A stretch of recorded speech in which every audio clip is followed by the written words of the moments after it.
안녕하세요. 고인의 지혜입니다. 여러분의 삶에 깊은 울림을 줄 지혜로운 이야기와 함께 돌아왔습니다.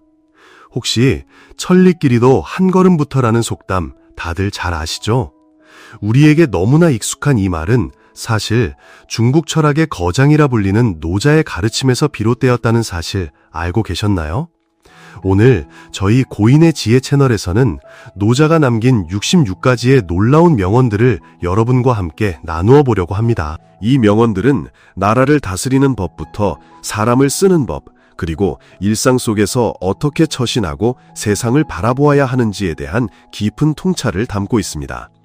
특히 노자의 지혜는 사람은 땅을 따르고 땅은 하늘을 따르며 하늘은 도를 따르고 도는 자연을 따른다는 말처럼 인간과 자연의 긴밀한 관계에 그 뿌리를 두고 있습니다. 과연 고대의 현자는 우리에게 어떤 이야기를 들려줄까요? 영상 후반부로 갈수록 더욱 놀라운 통찰이 여러분을 기다리고 있으니 꼭 끝까지 함께 해주시길 바랍니다. 그럼 지금부터 그 지혜의 여정을 함께 떠나보시죠. 노자의 경이로운 지혜 66가지 명언. 노자는 중국 철학의 중심에 서 있는 인물입니다. 그의 역사적 실존 여부는 아직도 논쟁의 대상이 되고 있지만 중국의 전설에 따르면 그는 기원전 6세기에 살았던 인물이라고 합니다. 그러나 많은 현대 학자들은 그가 춘추 전국시대, 즉 기원전 4세기에 활동했을 것으로 추정하고 있습니다. 노자는 위대한 사상서 도덕경의 저자로 알려져 있으며 도교의 시조로 존경받고 있습니다. 도교는 중국 문화에 막대한 영향을 끼친 세 가지 주요 사상, 즉 유교, 불교와 함께 삼교 중 하나로 꼽힙니다. 이 세 가지 사상, 즉 중국에서 자생한 유교와 도교, 그리고 외부에서 들어온 불교는 중국 문화의 근간을 이루며 깊은 영향을 미쳤습니다. 비록 서로 다른 관점을 가지고 있었지만 이 세 가르침은 조화롭게 어우러져 하나의 거대한 전통을 형성했습니다. 삼교의 영향력은 중국을 넘어 한국, 베트남, 대만, 일본 등 주변 국가들의 종교와 문화에도 깊숙이 스며들었습니다. 사마천의 사기에 기록된 전설에 따르면 노자는 공자보다 나이가 많은 동시대 인물로 주나라 왕실 도서관의 기록을 관리하는 관직에 있었다고 합니다. 젊은 공자는 책을 읽기 위해 당시 수도였던 낙양 근처에서 우연히 그를 만나게 되었죠. 이야기에 따르면 그 후 몇 달 동안 공자와 노자는 유교의 근간이 되는 예법과 규칙에 대해 열띤 토론을 벌였습니다. 노자는 공자가 중시하는 번거로운 예법을 회복하는 것만으로는 천하를 태평하게 만들 수 없다고 주장했습니다. 도교의 전설은 이 토론이 공자에게 도서관의 그 어떤 책보다도 더 큰 깨달음을 주었다고 전합니다. 이후 노자는 나라의 정치가 너무나 혼란스럽다고 느끼고 모든 것을 뒤로 한 채 떠나기로 결심합니다.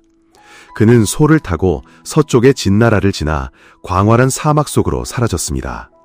전설에 의하면 함곡관의 서쪽 문을 지키던 관리 윤희가 사막으로 떠나려는 노자를 설득하여 그의 지혜를 글로 남겨달라고 간청했다고 합니다. 그때까지 노자는 자신의 철학을 오직 말로만 전했을 뿐이었죠. 마치 예수, 석가모니, 공자처럼 그의 가르침 대부분은 제자들에 의해 기록되었습니다. 하지만 그 관리의 간곡한 부탁에 노자는 마침내 붓을 들어 도덕경이라는 위대한 책을 남기게 됩니다. 오늘날 우리에게 전해지는 노자의 모습은 보통 벗겨진 머리에 길고 하얀 혹은 검은 수염을 가진 노인으로 그려지며 그는 늘 소의 등에 유유히 앉아있는 모습으로 나타납니다. 노자의 저서 도덕경은 중국 철학사상 가장 주목할 만한 철학서 중 하나로 꼽힙니다. 그의 걸작으로 여겨지는 이 책은 인간과 자연의 관계에 대한 깊은 철학적 문제들을 다루고 있습니다. 사람은 땅을 따르고 땅은 하늘을 따르며 하늘은 도를 따르고 도는 자연을 따른다는 구절처럼 인간이 자연과 조화를 이루며 살아가고 자연의 법칙에 순응하며 도와 가까워지는 삶을 살아야 한다고 강조합니다. 이는 여러 정치 형태에 대해 비판적인 논리를 펼친 플라톤의 국가와는 대조적으로 노자는 지나치게 많은 법과 규칙은 오히려 사회를 통제하기 어렵게 만들 뿐이라고 지적했습니다. 노자는 이렇게 말했습니다. 백성이 죽음을 두려워하지 않는다면 어찌 죽음으로 그들을 위협하겠는가? 이는 아무리 가혹한 법으로 백성을 억누르려 해도 그들의 마음이 진정으로 따르지 않는다면 결국 더 큰 어려움을 초래할 뿐이라는 뜻으로 해석될 수 있습니다. 다른 중국 사상가들처럼 그의 사상은 비유와 상징, 그리고 대칭적인 반복과 운율을 사용하여 전달됩니다. 그의 글은 마치 시와 같이 아름답지만 때로는 수수께끼처럼 느껴지기도 합니다. 이 글들은 우주의 원리나 내면 성찰을 위한 출발점으로 여겨지며 중국 예술의 미학 이론 역시 그의 사상에서 비롯되었습니다. 그리고 그의 가장 유명한 계승자는 바로 장자입니다. 노자의 양극단이 공존한다는 사상은 기원전 6세기 그리스의 철학자 헤라클레이토스나 그리스와 로마의 스토아 학파의 철학과도 놀랍도록 닮아 있습니다. 그가 남긴 지혜의 말들을 함께 살펴보시죠. 첫째, 바른 도리로 나라를 다스리고 기묘한 술책으로 군사를 부리며 무위로 천하를 얻는다. 이 정치국, 이 기용병, 이 무사취 천하.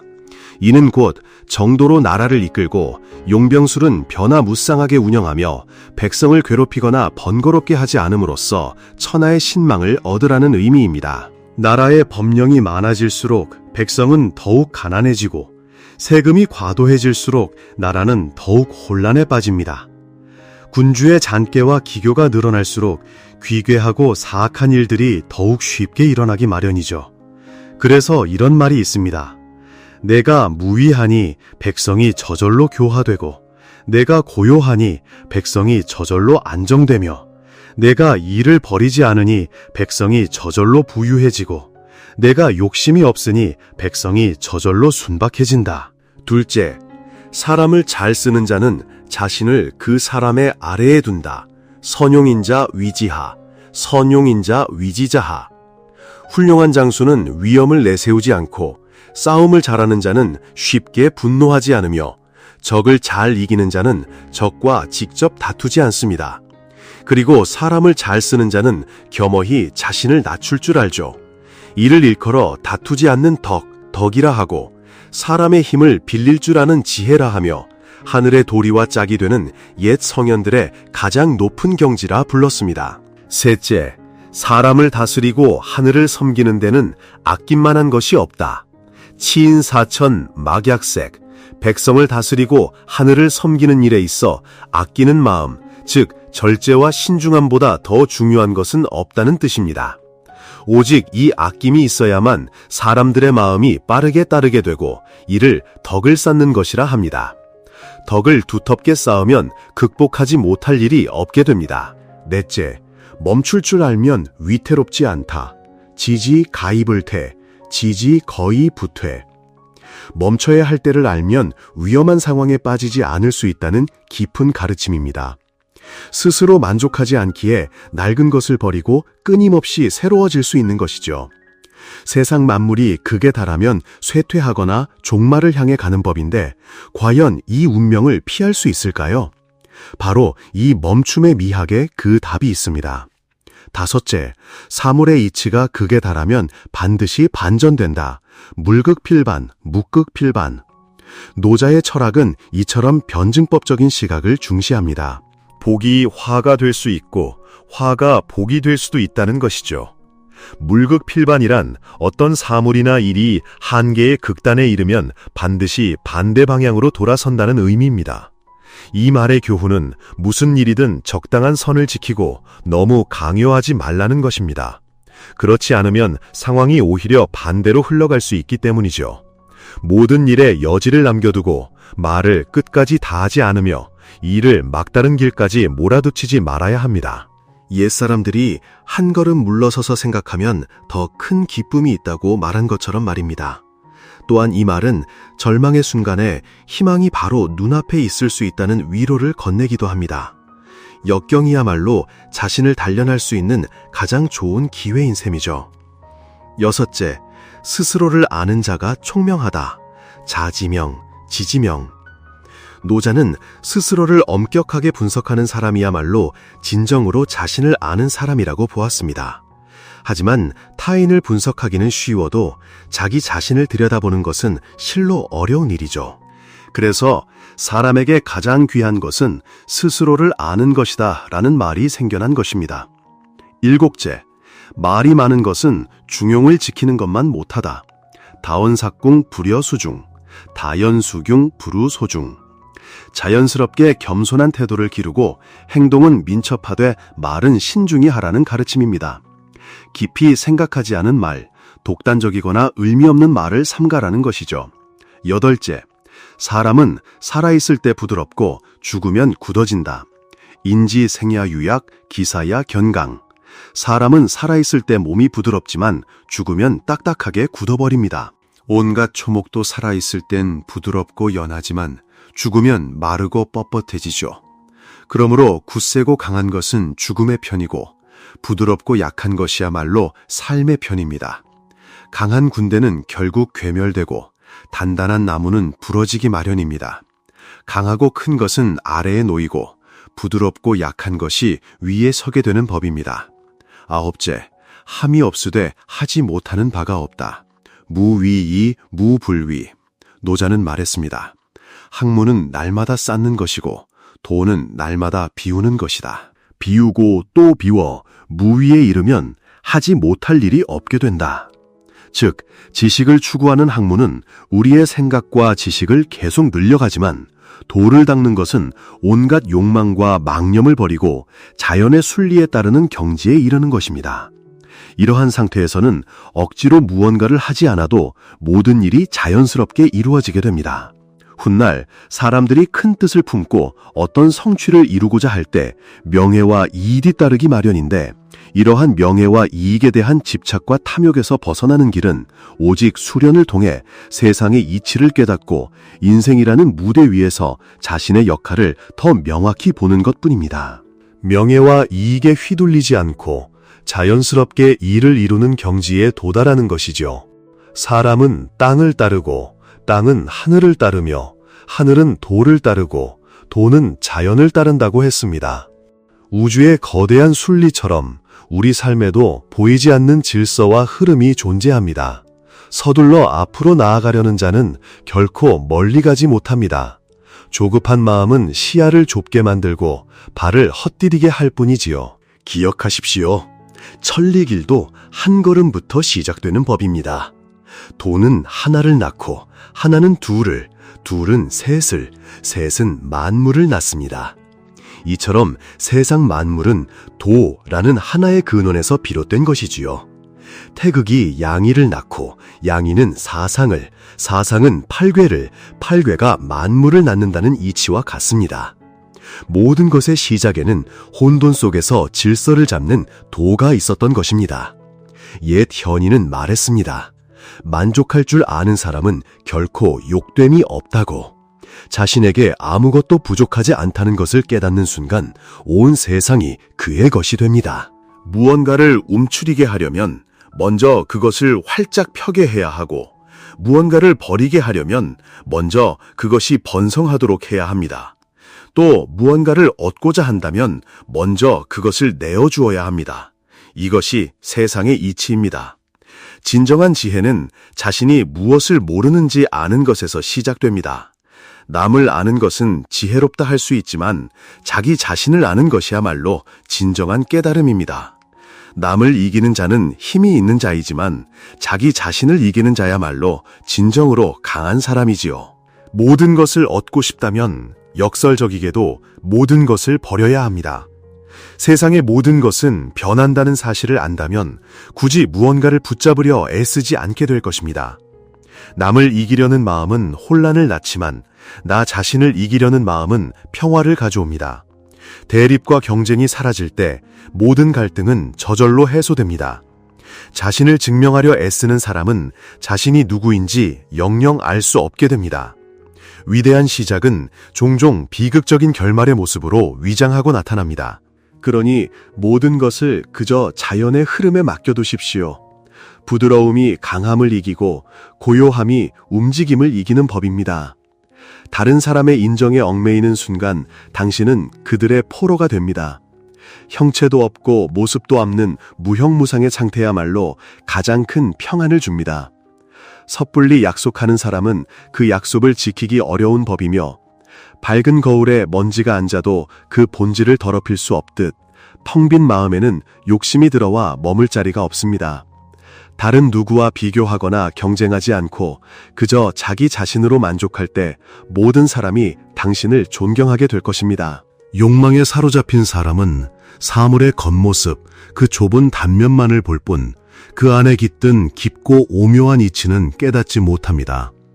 행복은 고통 속에서 태어나고 고통은 행복 속에 그 모습을 숨기고 있습니다. 만족을 알면 그것으로 족하고 한가함을 알면 그것이 바로 쉼입니다. 다른 사람을 통제하려는 사람은 결코 자기 자신을 통제할 수 없으며 자신을 드러내려 애쓰는 사람은 오히려 자신을 흐릿하게 만들 뿐입니다. 모든 해답은 밖이 아닌 자신의 마음을 들여다볼 때 찾을 수 있습니다. 노자의 도덕경 첫 구절은 이렇게 시작합니다. 도가도 비상도, 명가명 비상명. 말로 표현할 수 있는 도는 영원한 도가 아니며 이름 붙일 수 있는 것은 영원한 이름이 아니라는 뜻입니다. 도는 만물의 근원이자 영원 불변하는 본질이기에 특정한 이름이나 정의로 가둘 수 없기 때문입니다. 무명, 천지지시, 유명, 만물지모. 이름이 없는 상태가 천지의 시작이며 이름이 있는 상태는 만물의 어머니와 같습니다. 만물이 태어난 후에야 비로소 그것을 부를 이름이 생겨나는 것이지요. 있음, 유와 없음은 이 심오한 진리를 잠시 빌려 표현하는 말일 뿐입니다. 만물의 오묘하고 광대한 본질을 보려면 우리는 이름과 경계를 넘어 없음의 상태로 돌아가야 합니다. 늘 욕심이 없으면 그 오묘함을 볼 수 있고 늘 욕심이 있으면 그 한계만을 보게 됩니다. 하늘과 땅은 영원합니다. 하늘과 땅이 영원할 수 있는 까닭은 스스로를 위해 살지 않기 때문입니다. 그렇기에 영웅이 살 수 있는 것입니다. 그러므로 선한 사람은 선하지 않은 사람의 스승이요 선하지 않은 사람은 선한 사람의 거울입니다. 스승을 귀하게 여기지 않고 그 거울을 아끼지 않는다면 아무리 지혜롭다 한들 큰 혼란에 빠지게 될 것입니다. 이것이 바로 세상의 핵심적인 지혜입니다. 노자의 상반된 두 극의 존재에 대한 생각은 기원전 6세기 그리스 철학자 헤라클레이토스와 그리스 로마 시대 스토아 학파의 철학사상과 꽤 유사합니다. 그의 지혜로운 말씀들을 함께 살펴보시죠. 46. 이로써 자신을 통해 타인의 몸을 헤아리고 자신의 집을 통해 타인의 가정을 헤아리며 자신의 고향을 통해 타인의 마을을 헤아리고 자신의 나라를 통해 타인의 나라를 헤아리며 천하를 통해 천하를 헤아린다. 내가 어떻게 천하의 실상을 아는가? 바로 이 방법을 통해서이다. 이 말씀은 우리가 자신을 기준으로 다른 사람, 다른 공동체를 이해하고 궁극적으로는 온 세상을 이해할 수 있다는 깊은 통찰을 담고 있습니다. 47. 하늘의 그물은 넓고 선그러 보이나 결코 아무것도 놓치지 않는다. 이는 정의가 결국 승리하며 악행은 반드시 대가를 치르게 된다는 자연의 섭리를 일깨워줍니다. 48. 마지막을 처음처럼 신중히 대하면 어떤 일도 실패하지 않을 것이다. 시작만큼 끝까지 조심하고 주의를 기울이는 자세가 성공으로 이어진다는 의미입니다. 우리는 종종 시작의 열정은 강하지만 끝으로 갈수록 나태해지곤 하죠. 49. 하늘의 도는 이롭게 할 뿐 해치지 않으며 성인의 도는 행할 뿐 다투지 않는다. 이것은 성인이 일을 행할 때 결코 남과 다투지 않는다는 뜻입니다. 그들이 남과 다투지 않기 때문에 천하에 그들과 다툴 자가 아무도 없습니다. 노자가 말했듯이 가장 훌륭한 선은 물과 같다. 물은 만물의 이로움을 주지만 다투지 않는다. 모든 사람이 싫어하는 낮은 곳에 머무르니 도에 가깝다. 50. 화는 복이 의지하는 곳이요 복은 화가 숨어 있는 곳이다. 불행 속에는 행운의 씨앗이 숨어 있고 행운 속에는 불행의 그림자가 도사리고 있다는 변증법적 지혜를 보여줍니다. 인생의 모든 것이 서로 연결되어 있음을 깨닫게 합니다. 51. 백성이 위험을 두려워하지 않으면 더 큰 위험이 닥쳐올 것이다. 백성이 권위를 두려워하지 않게 되면 그 질서를 바로잡기 위해 더 강력하고 엄격한 권위가 필요하게 된다는 경고입니다. 52. 그러므로 성인은 스스로를 알지만 남에게 알려지려 하지 않으며 스스로를 사랑하지만 남에게 존경받으려 하지 않는다. 그러므로 저것 남에게 알려지고 존경받는 것을 버리고 이것 스스로를 알고 사랑하는 것을 취한다. 성인은 진정한 가치가 내면의 깨달음과 자기애에 있음을 알고 외부의 인정이나 명예를 좇지 않습니다. 53. 백성이 죽음을 두려워하지 않을 때 어떻게 죽음으로 그들을 위협할 수 있겠는가? 만약 백성들이 늘 죽음을 두려워한다면 괴이한 짓, 사악한 짓을 하는 자를 잡아서 죽일 때 누가 감히 대항하겠는가? 백성이 죽음을 두려워하지 않을 정도가 되면 어떠한 강압적인 수단도 통하지 않는다는 현실을 보여줍니다. 반대로 백성이 생명을 소중히 여기는 마음이 있다면 법과 질서를 어지럽히는 자를 처벌할 때 백성들이 지지할 것이라는 뜻입니다. 54. 너그럽기 때문에 용감하고 검소하기 때문에 너그러우며 천하의 선두에 서려 하지 않기 때문에 으뜸이 될 수 있다. 이것은 역설적인 지혜입니다. 겸손과 절제가 진정한 용기와 리더십의 근원이 됨을 말합니다. 55. 옛날에 도를 잘 행하는 자는 백성을 총명하게 하려 하지 않고 오히려 순박하게 하려 했다. 이것은 백성을 복잡한 지식이나 욕망으로 현혹시키기보다 소박하고 순수한 삶을 살도록 이끄는 것이 진정한 통치자의 지혜임을 나타냅니다. 이 말씀은 백성을 어리석게 만든다는 뜻이 아니라 과도한 지식이나 욕망에 휩쓸리지 않도록 본연의 순수함을 지키게 한다는 의미로 이해되어야 합니다. 56. 그러므로 친해질 수도 없고 멀어질 수도 없으며 이롭게 할 수도 해롭게 할 수도 없으며 귀하게 할 수도 천하게 할 수도 없다. 그러므로 천하에서 가장 귀한 존재가 된다. 모든 이해관계와 감정에서 벗어나 중립적이고 초월적인 상태에 이른 존재가 가장 고귀하다는 것입니다. 57절. 도의 존귀함과 덕의 귀함은 그 누가 명한 것도 아니지만 언제나 자연스럽게 그러하다. 도와 덕은 어떤 강제나 명령에 의해 생겨나는 것이 아니라 본래부터 지니고 있는 자연스러운 가치임을 강조합니다. 58절. 이로써 만물은 도를 존경하고 덕을 귀하게 여긴다. 앞선 말씀과 이어지며 도의 존귀함과 덕의 귀함이 모든 존재에게 자연스럽게 받아들여진다는 의미입니다. 59절. 신뢰할 만한 자는 내가 신뢰하고 신뢰할 수 없는 자도 내가 신뢰하니 이것이 덕의 신뢰이다. 이것은 무조건적인 신뢰를 통해 모든 사람이 신뢰할 수 있는 존재로 변화하게 만들 수 있다는 깊은 가르침을 담고 있습니다. 60. 사람들이 가르친 바를 나 또한 가르친다. 강포한 자는 제 명대로 살지 못한다. 이것을 나는 스승의 가르침으로 삼으려 한다. 폭력과 강압적인 행동은 결국 파멸을 초래한다는 보편적인 진리를 강조하며 이는 고인들의 지혜로운 가르침과도 일치합니다. 61. 화려함은 도의 꽃이요 어리석음의 시작이다. 그러므로 대장부는 그 두터운 곳에 머물고 얇은 곳에 머물지 않으며 그 실질적인 곳에 머물고 화려한 곳에 머물지 않는다. 그러므로 저것 화려하고 얇은 것을 버리고 이것 두텁고 실질적인 것을 취한다. 겉으로 드러나는 화려함이나 뛰어남은 도의 표면에 불과하며 때로는 어리석음으로 이어질 수 있음을 경고합니다. 진정한 위인은 본질과 실질을 추구하며 헛된 명성을 좇지 않습니다. 62. 가장 훌륭한 이는 행할 뿐 무한가를 이루려 하지 않고 가장 훌륭한 의인은 행하면서도 무한가를 이루려 한다. 진정한 이는 순수한 마음에서 우러나와 아무런 목적 없이 행해지지만 이는 옳고 그름을 분별하며 목적을 가지고 행해진다는 미묘한 차이를 설명합니다. 63. 진실된 말은 아름답지 않고 아름다운 말은 진실되지 않다. 이것은 꾸밈없는 진실이 때로는 불편하거나 소박할 수 있지만 화려하게 꾸며진 말은 오히려 진정성이 부족하다는 점을 명확히 일깨워줍니다. 64. 회오리 바람은 아침 내내 불지 않고 소나기는 하루 종일 내리지 않는다. 어떤 격렬한 현상이나 어려움도 영원히 지속되지 않는다는 것을 비유적으로 표현한 것입니다. 모든 것은 변하고 지나가기 마련이니 어려움 속에서도 희망을 잃지 말라는 메시지입니다.